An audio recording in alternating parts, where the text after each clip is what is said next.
Berdaulat di bidang budaya, tadi sudah saya katakan. Mari kita jaga budaya bangsa, budaya Nusantara, agama Islam, dan berbudaya Indonesia, berbudaya Nusantara. Agamanya Islam. Bukan hanya agamanya orang Arab, bukan hanya agamanya orang Timur Tengah Islam ini. Tidak harus pakai gamis. Ya pakai gamis ya silahkan. Tidak harus seperti orang Arab. Jangan niru orang Arab ya silahkan. Tapi yang penting niru akhlaknya Rasul. Budaya kita harus kita. Di era globalisasi ini, kalau budaya kita tidak kuat kita pertahankan, akan tergilas. Kalau tergilas, sudah tidak ada lagi bangga dengan bangsa Indonesia. Tidak bangga menjadi bangsa Indonesia. Kan tidak ada budayanya, tidak ada tradisinya, tidak ada adat istiadatnya yang bisa dilanggengkan. Oleh karena itu, Islam Nusantara Islam yang melanggengkan budaya, melanggengkan tradisi yang tidak melanggar syariat Islam. Islamnya jadi kuat, budayanya jadi langgeng.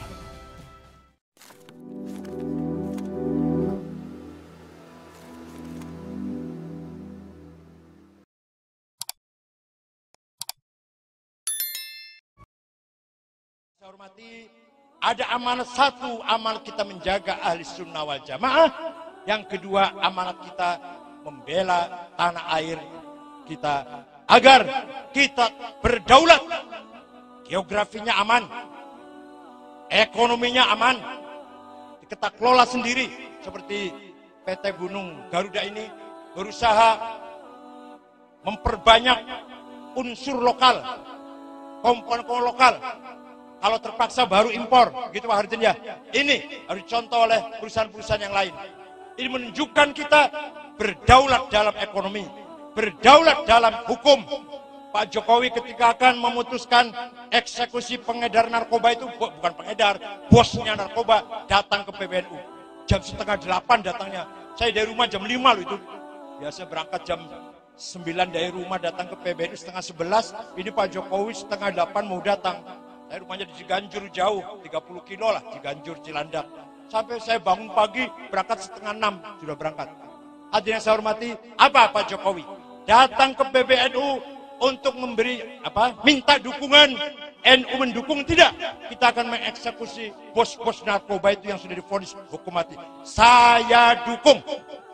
Quran juga mengatakan demikian. Innama jazaa'ul ladzina yuharibuna Allah wa rasulah was'auna fil ardi fasada ayyuqattalu aw yusallabu aw tuqatta' aydihim warjuluhum min khilaf aw yunfau minal ard, kata Al-Quran. Siapa saja yang merusak tatanan kehidupan di muka bumi, bikin rusak, maka mereka tidak layak diberi hidup. Bunuh, salib, potong 2 tangan 2 kakinya, atau terakhir buang ke laut. Itu Quran itu. Kalau hanya pengedar, pemakai, itu sih enggak sampai segitu. Karena itu korban namanya.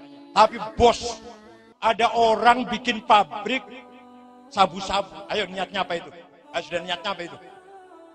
Bukan hanya terlibat, bukan hanya salah pergaulan itu namanya. Sudah diagendakan, sudah diprogramkan. Saya akan merusak bangsa Indonesia. Gitu loh niatnya sudah.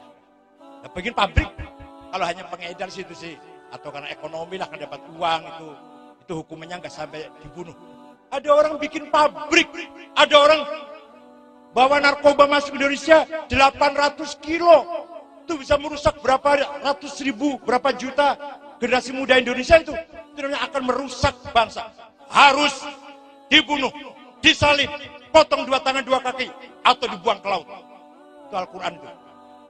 Saya dukung Pak Jokowi. Ini namanya kita menunjukkan berdaulat di bidang hukum. Berdaulat ekonomi, bursa saham, efek saham. Itu 80% modalnya orang asing. Itu kalau orang asing menarik modalnya, bangkrutlah rupiah kita ini. Oleh karena itu harus kita pikirkan juga bagaimana di bursa saham itu minimal kita 50 atau 45 modal asing, 55. Itu masih ada keseimbangan. Sekarang ini Pak, di bursa saham itu uangnya orang asing 80%, uangnya kita cuma 20%. Jadi kalau orang asing itu menarik dolarnya, menarik uangnya, investnya, bangkrutlah rupiah. Itu kita belum berdaulat di bidang ekonomi.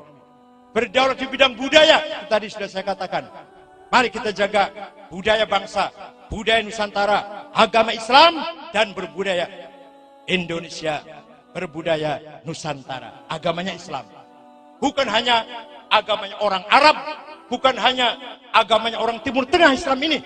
Tidak harus pakai gamis, ya pakai gamis ya silahkan. Tidak harus seperti orang Arab, ya niru orang Arab ya silahkan. Tapi yang penting niru akhlaknya Rasulullah SAW. Ke depan kita harus membangun generasi yang akan datang Pak Bagus lebih baik daripada kita.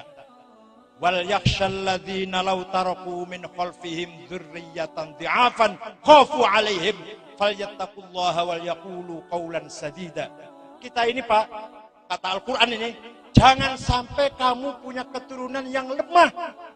Coba, Quran sudah tegas gitu. Jangan sampai kamu punya anak cucu lemah. Ayo kita bangun anak cucu yang kuat. Agamanya, ilmunya, teknologinya, akhlaknya, ekonominya. Makanya Rasul diambil dari suku Quraisy, suku pedagang. Yang disebut Quraisy adalah Syekh Fihir. Kakeknya Rasulullah yang ke-11 namanya Fihir. Dipanggil Quraisy. Kenapa? Karena Syekh Fihir sukses berdagang. Artinya uangnya banyak. Uang itu bahasa Arabnya kurs. Maka dipanggil Quraisy. Ini kurs nanti diambil oleh bahasa Inggris. Dari bahasa Arab itu kurs. Kabel dari bahasa Arab. Habel. Sugar dari bahasa Arab. Sukar. Zero dari bahasa Arab. Sifro. Syarif, komandan polisi. Itu bahasa Arab itu syarif. Banyak bahasa dipakai oleh bahasa Inggris. Kenapa? Karena bahasa Inggris itu kurang kata sebenarnya. Masih banyak bahasa Jawa. Ingin tahu nggak? Ingin tahu tidak? Padi, bahasa Inggrisnya rice. Padi jatuh satu, namanya apa? Gabah. Ya, gabah. Bahasa Inggrisnya rice. Sudah ditumbuk jadi beras. Beras, bahasa Inggrisnya apa? Rice. Dimasak jadi nasi. Nasi, bahasa Inggrisnya apa? Rice. Dibikin lontong, kata kita lontong itu. Bahasa Inggrisnya apa? Rice. Bubur, bahasa Inggrisnya apa? Nasi karon, artinya nasi karon. Nasi yang baru setengah matang itu loh. Nasi karon, bahasa Inggrisnya rice. Yang jatuh satu namanya apa? Apa namanya? Kalau bahasa Jawa upo. Itu bahasa Inggrisnya rice. Beras kecil-kecil, menir, bahasa Inggrisnya rice. Apalagi? Nasi kerak, nasi intip, bahasa Inggrisnya rice. Kita bilang intip, bahasa Inggrisnya rice. Ayo apa lagi? Buras, uli, apa saja yang dibikin dari beras, orang Inggris bilangnya rice. Ya Allah, miskin banget bahasa ente. Coba belajar bahasa Indonesia sini. Satu-satu ada namanya semua. Ada lontong, ada buras, ada apa lagi? Betawi apa? Uli ya, Betawi uli. Alah. Bubur, hadirin yang saya hormati. Sekali lagi, budaya kita harus kita pertahankan. Di era globalisasi ini, kalau budaya kita tidak kuat kita pertahankan, akan tergilas. Kalau tergilas, sudah tidak ada lagi bangga dengan bangsa Indonesia. Tidak bangga menjadi bangsa Indonesia, karena tidak ada budayanya, tidak ada tradisinya, tidak ada adat istiadatnya yang bisa dilanggengkan. Oleh karena itu, Islam Nusantara, Islam yang melanggengkan budaya, melanggengkan tradisi, yang tidak melanggar syariat Islam. Islamnya jadi kuat, budayanya jadi langgeng.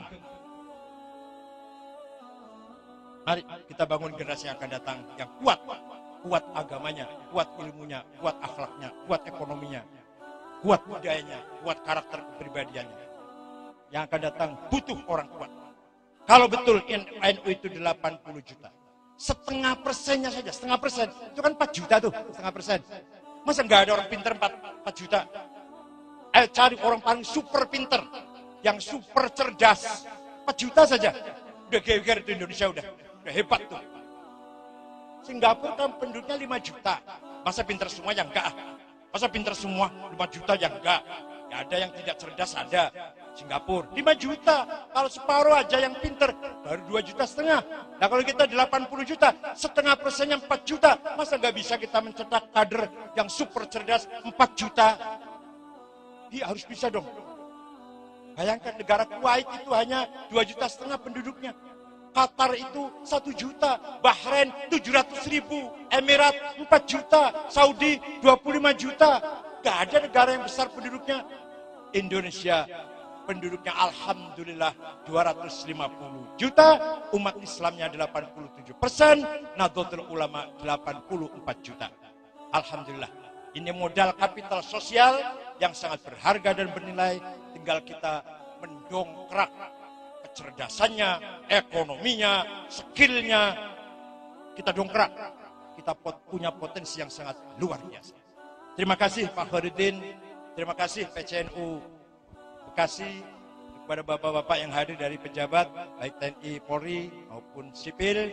Mudah-mudahan NU di Bekasi semakin mampu berperan sebagai civil society yang akan membangun peradaban masyarakat Bekasi, dan mudah-mudahan PT Gunung Garuda selalu diberi kekuatan lahir batin oleh Allah dan bermanfaat untuk orang kecil, bermanfaat untuk masyarakat banyak, bukan hanya untuk memperkaya segelintir orang, tapi agar semua masyarakat sekitar sini merasakan manfaatnya ada PT Gunung Garuda. Masyarakat sekitar sini harus ikut menikmati sedikit hasil dari laba atau keuntungan PT Garuda ini. PT harus untung, PT harus maju dan harus untung, gak boleh rugi. Tapi kalau sudah untung, kalau sudah punya keuntungan, ingat masyarakat miskin, fuqara wal masakin, terutama yang dekat lingkungan sini, agar semua mereka ikut merasa memiliki rasa bangga adanya PT Garuda. Kalau masyarakat sekitar ini merasakan nikmat dan kesejahteraan dari adanya PT Garuda ini. Syukron wa dumtum fil khairi wal barakati wan najah. Wallahul muwaffiq ila aqwamit thoriq. Wassalamualaikum warahmatullahi wabarakatuh.